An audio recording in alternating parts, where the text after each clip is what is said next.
So there's a really barky dog behind the fence. And he did really well. So he's able to go by and eat treats. Anytime he tries to go and like push forward into the leash, I just stop. And then he turns to get his treat because that's what we've been working on. So anytime you feel him pushing in, and I'm kind of ready, so I'm holding the leash pretty firmly because I'm expecting him, when I hear a barking dog like that right beside us, I'm expecting him to pull a little into the leash. So we're walking by the same fence now. See if I can make it selfie cam. Come toward you a little bit. When I stop, I think it's back. Oh, nice tree.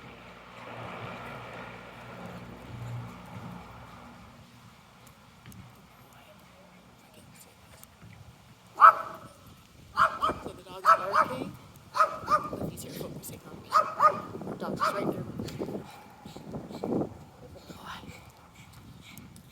So he's looking. Where is he? There he is. Good boy. So he's looking. And he's thinking about it. There's another dog here. So we hit the end of the leash. Stop. We'll just wait for him to turn around. Wait for him to turn to come to us. So I'm not putting any backward pressure on the leash right now. I'm just waiting for him to make the decision. Good boy. And then I'm giving him a treat there. Going good boy. He's going back to look. So we're just going to keep walking if he's able to do that. Good boy. Good boy. He's staying with me.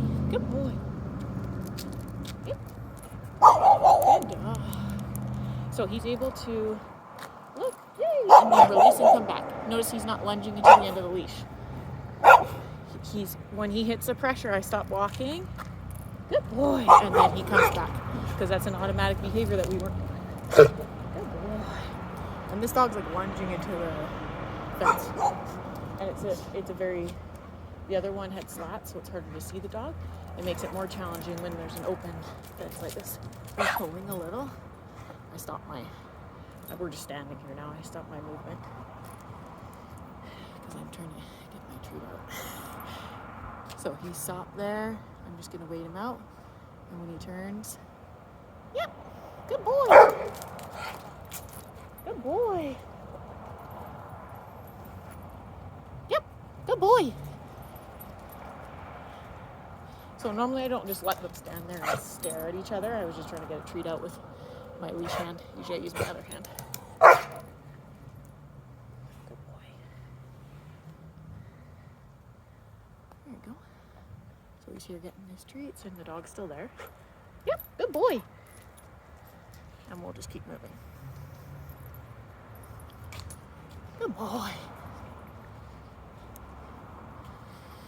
So normally I won't linger that long.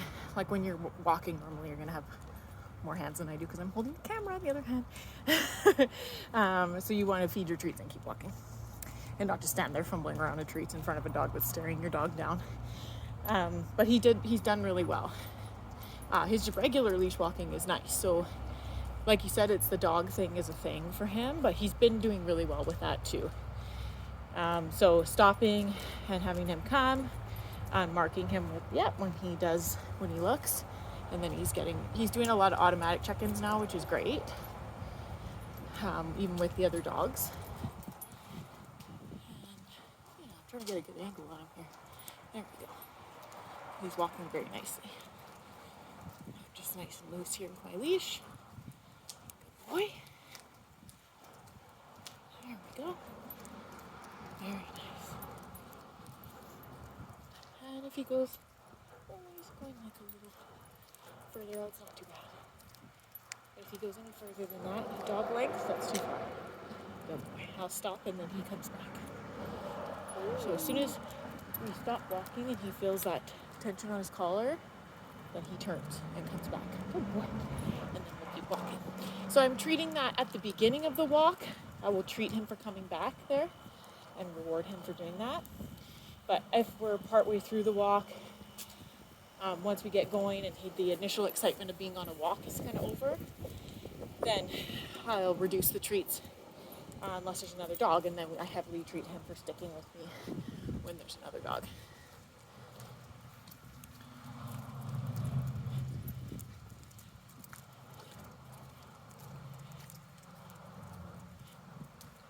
He's gone a little too far.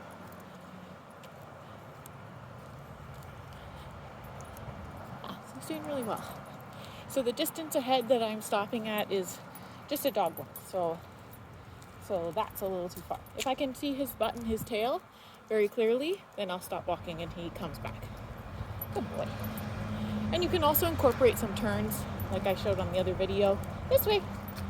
If he starts just doing that a lot, like he's really excited that day, or, sometimes in the winter they get a little, when the weather starts to get cooler, they get a little squirrely and start walking a little faster. This way.